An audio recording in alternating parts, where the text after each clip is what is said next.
Tu as couru, il y avait les 24 heures de Roche-la-Molière, on en a parlé la semaine dernière. Tu as couru pour une association, comme beaucoup d'équipes d'ailleurs, pour défendre les couleurs d'une assos. Comment ça s'est passé ? Ben écoute, effectivement, on était deux équipes de 10, une qui était très performante et qui a fini 3e, et nous, on était un petit peu plus pour le loisir et pour la solidarité pour cette association Kilian. C'est vrai que c'est, comme je disais tout à l'heure,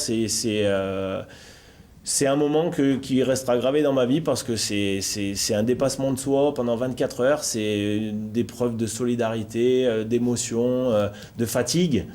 Et franchement, c'est une belle aventure humaine et je suis assez fier de l'avoir Très bien, bravo. Je te propose de revoir cet événement en images. Tout de suite, nous y étions. Ce sont les 24 heures de Roche-la-Molière, c'est la 16e édition, donc on est dans les plus anciens 24 heures qui se courent en France.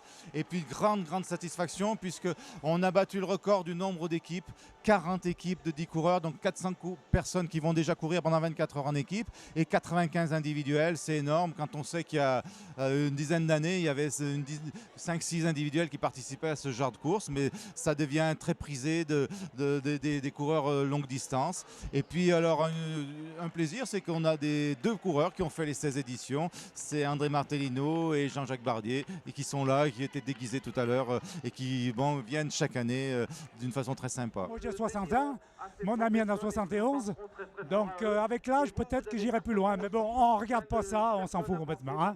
L'essentiel c'est qu'on soit là tous les deux. Le plus difficile en 24 heures pour un individuel, c'est en début de nuit, c'est-à-dire vers 11h, minuit. Là, on sent que le moral il commence à tomber. Mais nous, les vieux habitués, on a l'habitude de ça. Donc le moral fait 75% quand même. Alors aujourd'hui, il y aura 3 athlètes de l'équipe de France, 2 féminines et un masculin. Donc chez les filles, il y aura Pascal Boulay qui va donc participer aux championnats du monde qui auront lieu en septembre en Pologne. Ensuite, il y a Anne-Marie Vernet qui sera aussi là et qui, elle, a été championne du monde en 2008 à Séoul. Elle avait parcouru 240 km.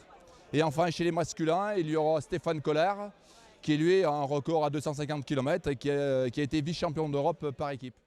Il ne faudrait pas qu'il fasse trop chaud, hein. Il faut un juste milieu. Mais alors ici, on a tout connu. On a connu la pluie, on a connu le gel, on a connu les grosses chaleurs. En 16 éditions, on a tout connu. Mais ce qui est marrant, c'est que ce qui ressort le plus souvent, ce sont les éditions les plus difficiles. Il y a quelques années, il a plu pendant 24 heures. Et les coureurs qui reviennent, ils ne me parlent que de cette édition. Ils ne me parlent pas trop de celle où ça s'est super bien passé, où il ne faisait pas trop chaud, pas trop froid. Ils ne me parlent que des moments où c'était très dur.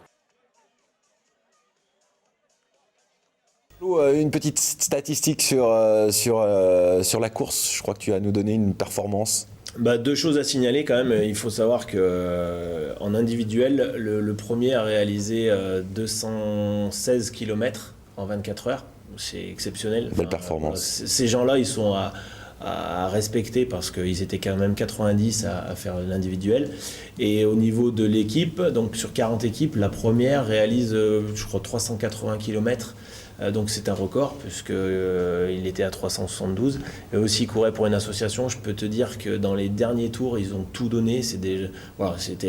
Moi j'ai encore des frissons quand je te parle. J'ai vécu un super moment et je conseille à tous, si vous avez l'occasion un jour de le faire, faites-le. 24 heures, il faut les faire, c'est exceptionnel.